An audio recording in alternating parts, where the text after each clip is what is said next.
Hey, how's it going, everybody? My name is Sockbot. I'm sorry for this weird location, but I am actually just back from vacation. I just got back from Disney World, in case you were wondering, which you probably weren't.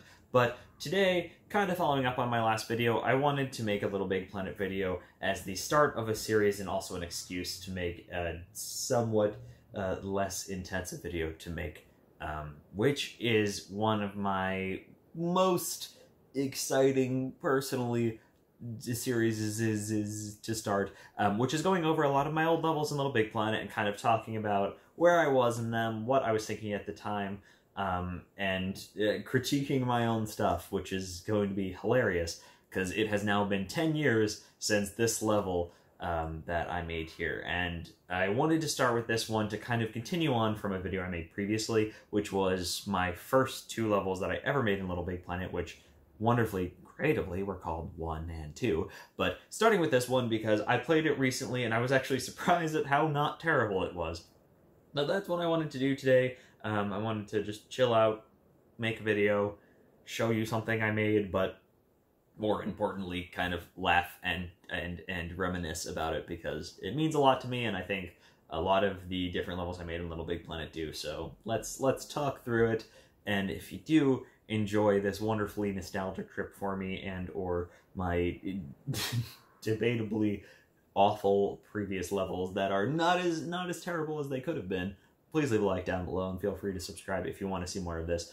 This isn't going to be my entire channel now, don't worry. This is just tired Sockbot relaxing and reminiscing after a long trip that was wonderful, but not that sort of relaxing vacation where you just sit down and do nothing for a week. But it was good to get away from things for a while. But I'm happy to be here, happy to talk about this, and I'm actually really, really excited to talk about the first level in this series.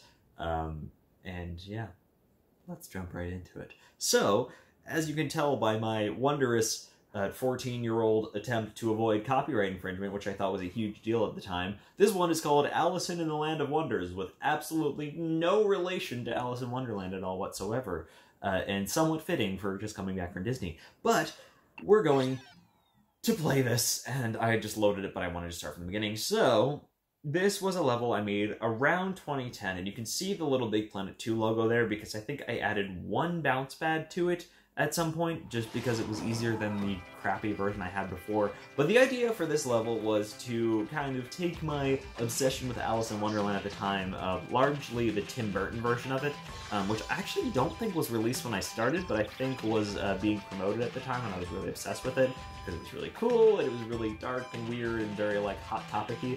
But what I wanted to do for this level was kind of tribute that sort of aesthetic in completely my own way, because I never read the novel, and I saw the Alice in Wonderland movie, the Disney one that is, when I was very young, and so it is very weird. But the beginning of the level starts behind this glass, and I thought it was so cool starting the whole first part of the level behind this glass, giving this distortion effect, which totally wasn't available any other way at the time, as far as I can remember, because my kind of goal for this was to make the level in the Wonderland, or the Land of Wonders, I guess, copyright there, just because that was the most interesting part for me, and I thought that would be the most fun in terms of an aesthetic. But here we have the rabbit hole, which is 90% of the temperature for this level, or the thermometer for this level, because of all of the pre-made objects. And I thought this was kind of lame and silly and really weird, but all of my friends said it was really cool at the time, and even now, I played this recently with some friends, and they thought it was pretty cool too. So obviously at the bottom of the rabbit hole, for some reason, there's this giant metal room with a freaking spotlight, because that makes sense. But here we are in the Land of Wonders. And I think when I was replaying this with friends recently, the biggest thing to me was how much I followed a lot of philosophies that I still talk about today, which is in game design not focusing too much on realism. And obviously this is in the sort of Wonderland, and it doesn't need to, because it's a fantasy world. It doesn't need to follow particular norms of what you would expect in a sort of like treetop scampering platforming game. That should be the name of my next game. but it doesn't need to follow that sort of philosophy because it's fantasy. But at the same time, it's something that I think a lot of people could follow, because there's not a need for a lot of realism even in more realistic games, because players are really not that critical of what makes sense within the world you create. They just kind of want to play, and that's what I saw from a lot of my friends playtesting it. That, and the reason for these numbers on here, a lot of confusion with my sort of level design that I feel like, okay, like years later, I feel like maybe it wasn't that bad, and I didn't need to add all these signs in here, but I guess it's better to do it than to just leave them high and dry. But all of these were added afterwards, after I playtested this with friends, and they had no idea where they were supposed to go. And are they necessary?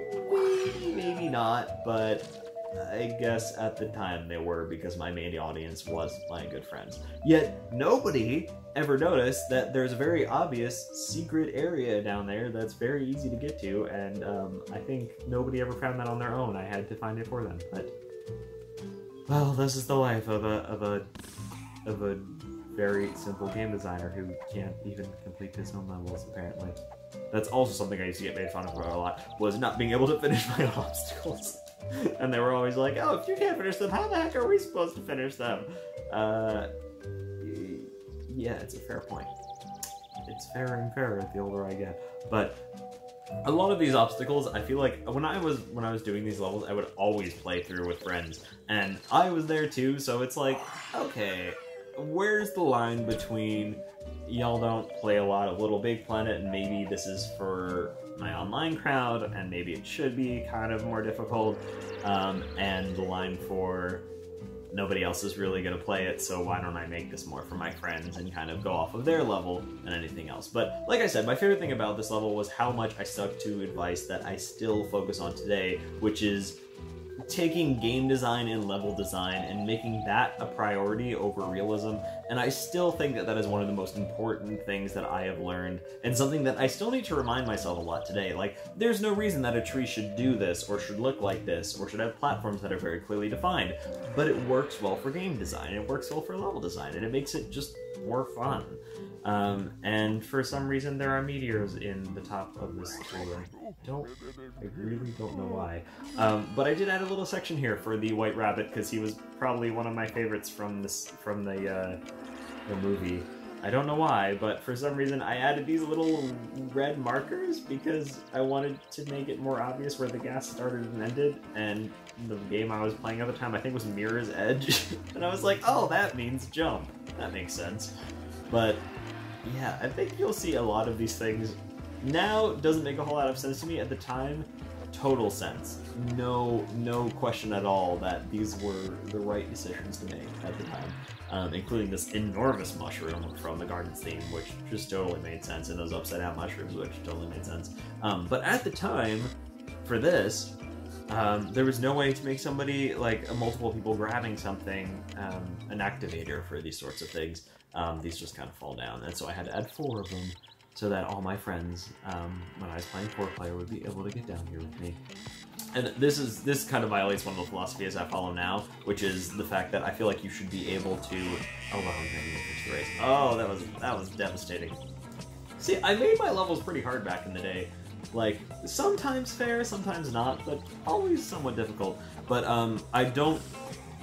This is good, because I need to talk about this before I get to the next section. But I don't follow this philosophy in a lot of my old levels, which is that I feel like you should be able, if you're talented enough at platformers or at whatever game genre you're playing, there should be no place that requires you to die to learn the objective of an obstacle. Because if that's the case, well, that's kind of silly. Like, it doesn't make sense for the reason that it would kind of seem unfair, you know what I mean?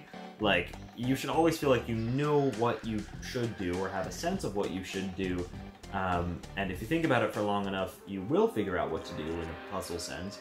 But if you fail, it's because you messed up, or you don't quite have the platforming skill level to finish that challenge. And I follow that philosophy a lot today, and it sometimes made certain sections of my game a little bit difficult, but I think it's important. I think it makes sense. I'm not going to go to all the secret areas today, because there are quite a few in this, because, well, when I played these games, I would play week after week with my friends, and I would try to make a level in about a week, and I generally make about half of that level in a week, and after I finished that half, I'd play test it with my friend, and then we'd play through the rest of my levels that I'd created, because it was fun. It was really fun for me. They seemed to enjoy it. I kind of want to send this to them and see how they feel about it, and see if they even remember this, but yeah, I would play back through my levels with them after we finished the most recent one that I had started creating or finished creating. And so I would always make these little secret areas and kind of hope they'd find them, but inevitably get impatient and show them exactly where they were anyways. Also, apparently, my version of storytelling is incredibly dark and frames the Queen of Hearts as somebody whose architect went mad and killed himself, or died, or something. I don't fully remember what that was. But yeah, look at these signs. Oh, I wonder what to do here. Oh, I tried to create an obstacle that made sense to me and I thought was cool, but didn't do it well enough to make it obvious about what they were supposed to do. Nor did I add an emitter here to actually show what was supposed to happen if you failed the obstacle, but I think I just kind of wanted to finish levels a lot in that point, so in this case, if you fail that obstacle, you can just kind of leap over it, and so it's not really a necessary obstacle, but I don't know, I thought it was a cool idea to ride one of those floaty materials down.